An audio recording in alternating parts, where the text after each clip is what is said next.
J'adore. Do you want some burgers? Do you want some tickets?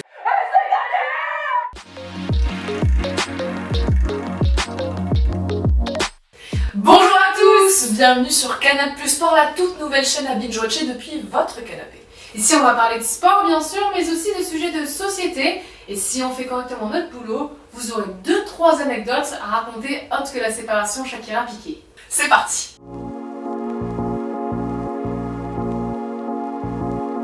Sorti en salle en 2017, Battle of the Sexes, ou Bataille des sexes pour les allergiques à la British Couronne, c'est un film réalisé par Jonathan Dayton et Valérie Faris, mondialement connu pour ça, ou pour ça. Au début des années 70, Billie Jean King, interprétée ici par Emma Stone, est à l'apogée de sa carrière. Numéro 1 mondial, 10 titres du Grand Chelem, la tenniswoman américaine inarrêtable sur les courts, mais aussi en dehors. Dans son combat pour l'égalité homme-femme, elle accepte le pari fou de défier en 3 sets gagnants l'ancien numéro 1 mondial misogyne et provocateur, j'ai nommé Bobby Riggs, joué ici par Steve Carell. Le match du siècle est suivi par plus de 90 millions de téléspectateurs le 20 septembre 1973. Pour vous donner une idée, on parle ici des audiences du Super Bowl actuel sans le show de Beyoncé à 8 ans. L'histoire vous donne envie? Normal, elle est vraie. Et on vous emmène dans ses vestiaires. Facilite l'ami, petit point contexte. Retour dans le passé. Nous sommes en 1920, les États-Unis viennent d'accorder le droit de vote aux femmes blanches, les années passent et elles restent cantonnées au rôle de la bonne ménagère. Elles n'ont pas le droit d'avorter, pas le droit de divorcer sans l'accord de leur mari, ni même de posséder une carte de crédit en leur nom. En clair, le XXe siècle, c'est sois belle et tais-toi. Mais en 1970, c'en est trop. Le 26 août, à l'occasion des 50 ans du droit de vote des femmes, des milliers de New-Yorkaises descendent dans la rue pour manifester contre le devoir conjugal et pour l'égalité des genres. Après la décennie du Black Power, place au Woman Power. Dans le sport, c'est pas mieux. La pratique est fortement déconseillée aux femmes pour 3 raisons principales. La première, parce que ça mettrait en danger la procréation. D'ailleurs, je te coupe, excuse-moi, mais pour que vous vous rendiez compte, à l'époque, les scientifiques pensaient que si une femme, elle courait plus de 200 mètres, elle pouvait perdre son utérus. Ensuite, parce que le sport, c'est pas très féminin, mais aussi parce que ça les éloignerait de leur devoir de bonne ménagère. Une olympiade femelle serait impratique, inintéressante, inesthétique et incorrecte. Et là, c'est une main dans la gueule, carton rouge, tout le monde au piquet de corner, mi-temps. En déplaise aux fondateurs des JO modernes, les femmes sont progressivement incluses dans le programme olympique. Mais Noémie, leur intégration reste limitée à certaines disciplines où elles peuvent garder leur féminité, comme le golf ou le tennis. Le tennis est donc un des rares sports à inclure les femmes dès la création de la discipline en 1900. Bien sûr, c'est une intégration sous condition, elle doit notamment porter un chapeau, une longue jupe et un corset. Pratique pour jouer, pourquoi privilégier la performance quand on peut promouvoir la beauté et la grâce? Il faut donc attendre 1963 et la création de la Fed Cup pour que les joueuses obtiennent enfin une compétition de renom, 63 ans après la création de la Coupe Davis chez les hommes. Et les mentalités, elles, ne changent pas. En ce qui me concerne, je vois rien de mal à regarder une nana en jupette courir après une balle. Retour aux États-Unis. Et à l'époque qui nous intéresse, les 70s. C'est la fin de l'été, les compétitions de tennis reprennent, mais il y a du gaz dans l'air. Oula Rémi, les explosions aussi sont des années 70? À l'approche de l'US Open, les joueuses découvrent que le prize money, le prix réservé aux vainqueurs, est de 12 000 $ pour les hommes contre 1 500 pour les femmes. D'après mes calculs, vous offrez 8 fois plus aux hommes qu'aux femmes. On fait 8 fois moins de spectateurs? Une justification du président de l'association américaine de tennis? Les hommes sont tout simplement plus captivants à voir jouer. Ils sont plus rapides. C'est un fait. Plus puissants. Un fait. Et ils sont plus combatifs. Juste un fait. Ce n'est pas votre faute, c'est biologique. Y a pas de fatigue qui soit. Au-delà de l'inégalité salariale, c'est aussi l'inégalité en termes de structure que les joueuses dénoncent. Car à cette époque, malgré la loi sur les droits civils, seul 1% du budget des universités est alloué au sport féminin. Emmenés par Billie Jean, les Original Nine claquent la porte du circuit professionnel et montent leur propre tournoi féminin. C'est du jamais vu. Vous m'enverrez des billets. Je vous souhaite une bonne soirée, mesdames. On va vraiment faire ça? On va vraiment le faire. Ce move est incroyable. Elles étaient quasi les seules sportives à être rémunérées et elles ont pris le risque de tout perdre pour une cause qu'elles pensaient juste. D'ailleurs, la majorité des joueuses restent dans le tournoi organisé par l'USLTA. Bien sûr, elles ne partent pas sans rien maintenant. Elles signent un contrat de $1 symbolique.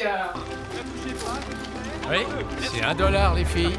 Rappelez-vous bien ça. Les voilà donc avec $1 en poche à la conquête de la planète.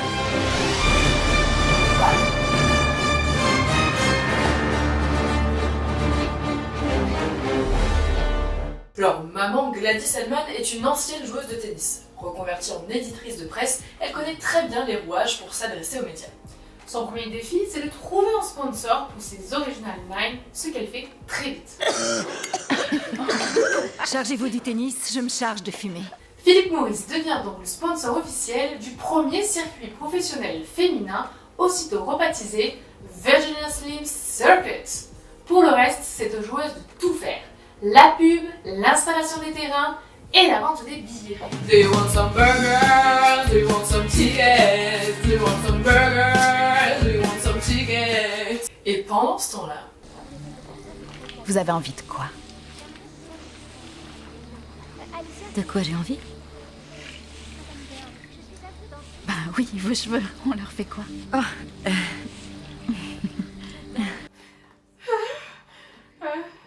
Billie Jean tombe sous le charme d'une coiffeuse alors qu'elle est mariée à son petit ami de l'époque, Larry King.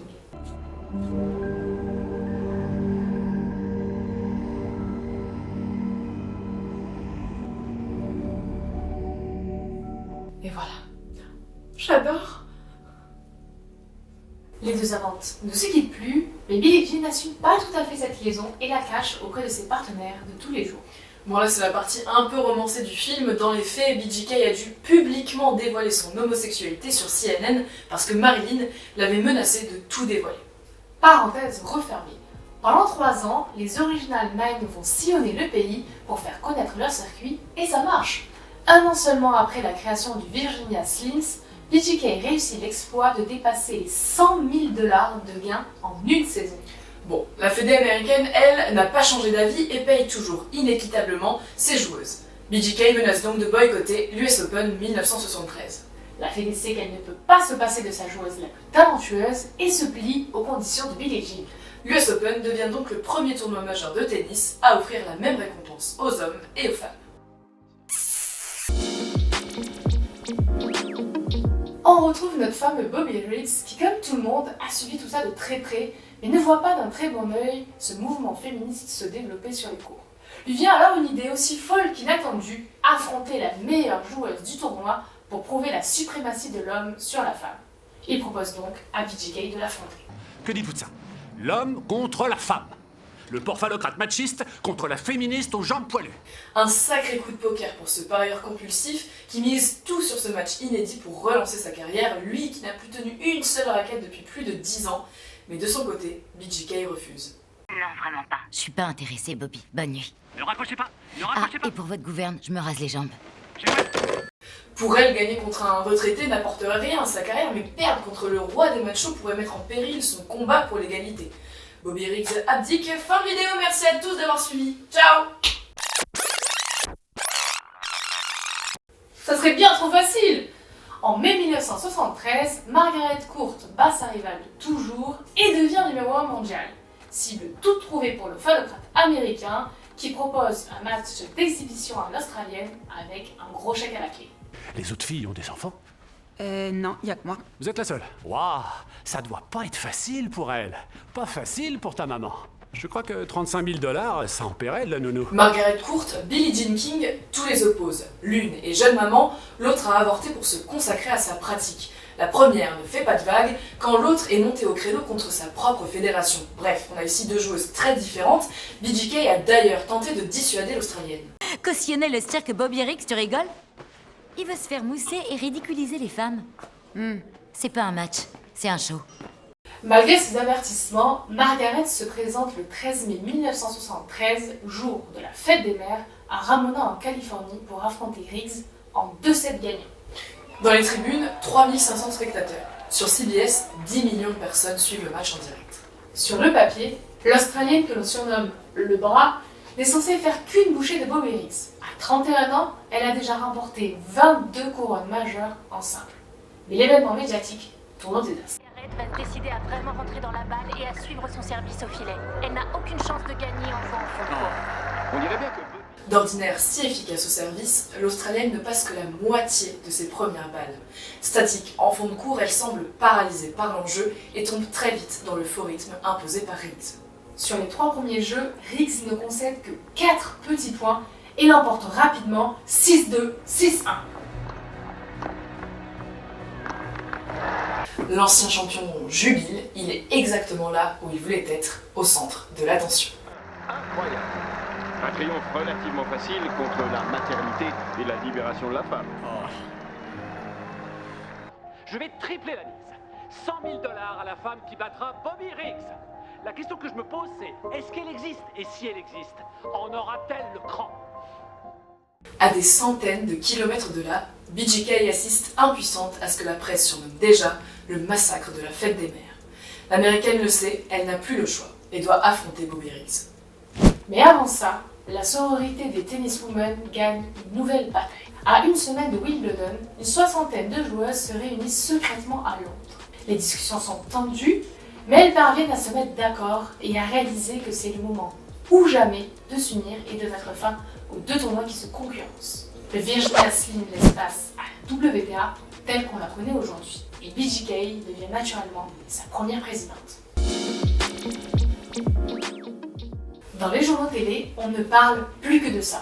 La rencontre entre Billie Jean King et Bobby Riggs est déjà surnommée le match du siècle.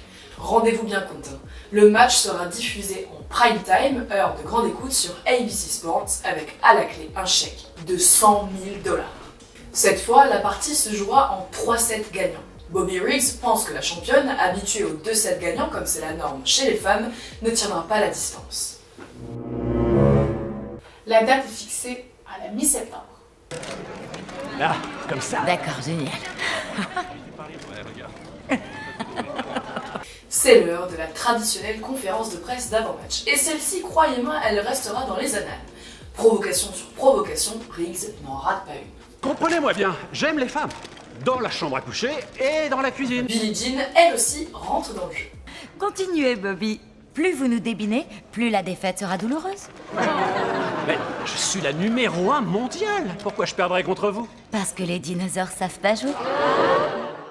Blague à part, Billie Jean prend ce match très au sérieux car elle y voit une opportunité de faire changer les mentalités. D'ailleurs, à peine le show médiatique terminé, elle repart à l'entraînement.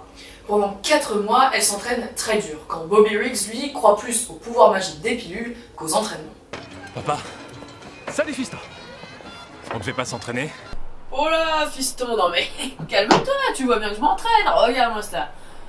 Hop, hop, hop là, ouais. Chantez, hein. Les séquences sont mémorables. Pile basse. Vous voyez, je fais la popote. La popote.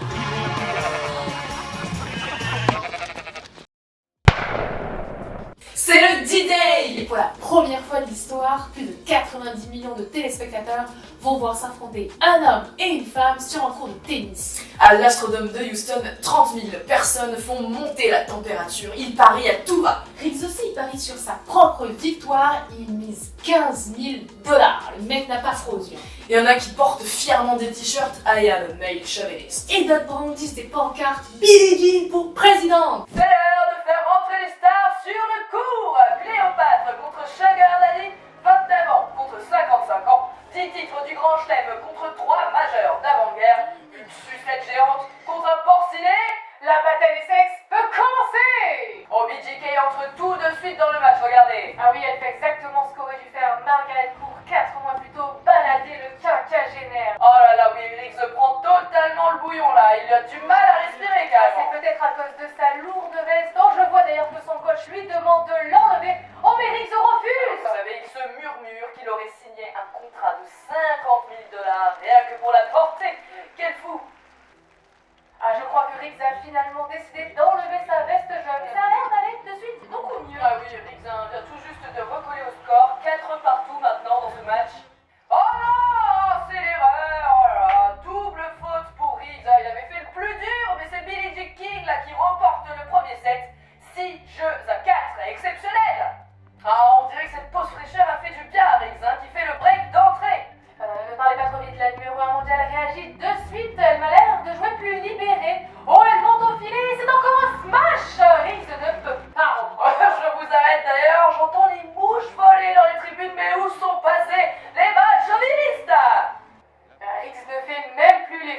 essayer de reprendre les jolies amortis de Billie Jean qui mettent désormais 6-4, 6-3. Oh, c'est encore une balle qui vient mourir dans le filet. Ah, la pression est grande, vous savez, hein, sur les épaules de cette femme de 29 ans. Ce n'est pas le moment de craquer, Billie Jean.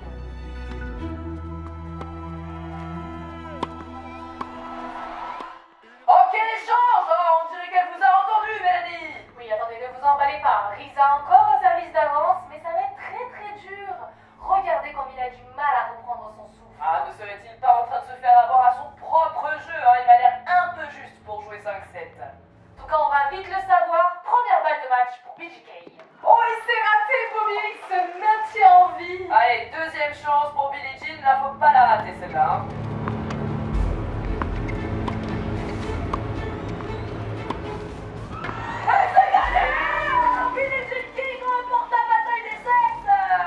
Elle vient de plier le match en 3 sets, 6-4, 6-3, 6-3, en à peine plus de 2 heures de jeu. Et l'astronome de Houston est debout pour elle. Ouh, quel match, quel scénario quand même. D'abord, nos deux héros du jour. Ils ont fini très bons amis. Et oui, malgré les provocations, ces deux-là se sont toujours appréciés, et ce jusqu'à la mort de Bobby Riggs en 1995. Il y a eu aussi une deuxième opposition des sexes entre un homme et une femme sur un court de tennis. Ça s'est passé en 1992. L'ancien numéro 1 mondial Jimmy Connors défie alors Martina Navratilova, restée elle 332 semaines à la tête du circuit féminin. La rencontre surnommée Match des champions est jouée devant 13 000 personnes au Caesars Palace de Las Vegas. Bon, Jimmy Connors balaye très vite le match et l'emporte en 2 sets gagnants. Mais il récupère au passage un chèque de 500 000 $.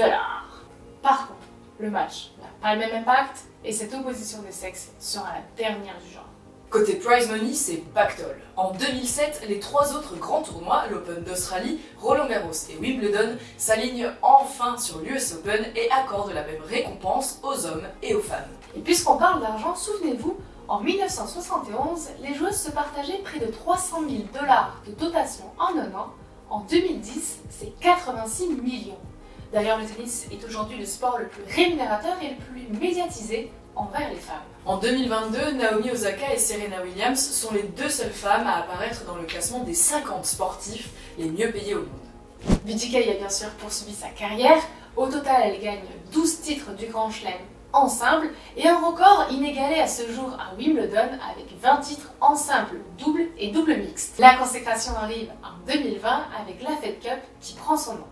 À 79 ans, Billie Jean King continue de lutter pour les droits des femmes et des personnes LGBT et reste encore aujourd'hui une source d'inspiration pour de nombreuses sportives. Merci à tous de nous avoir suivis, on espère que cette vidéo vous a plu et puis nous on se retrouve bientôt pour une prochaine histoire. Ciao! Pour rappel, cette vidéo est sponsorisée par vos j'aime et vos abonnements. Alors on n'hésite pas à mettre un petit thumbs up, de prendre vos tickets pour entrer dans la commu et activer la petite cloche pour ne rien louper des prochains épisodes.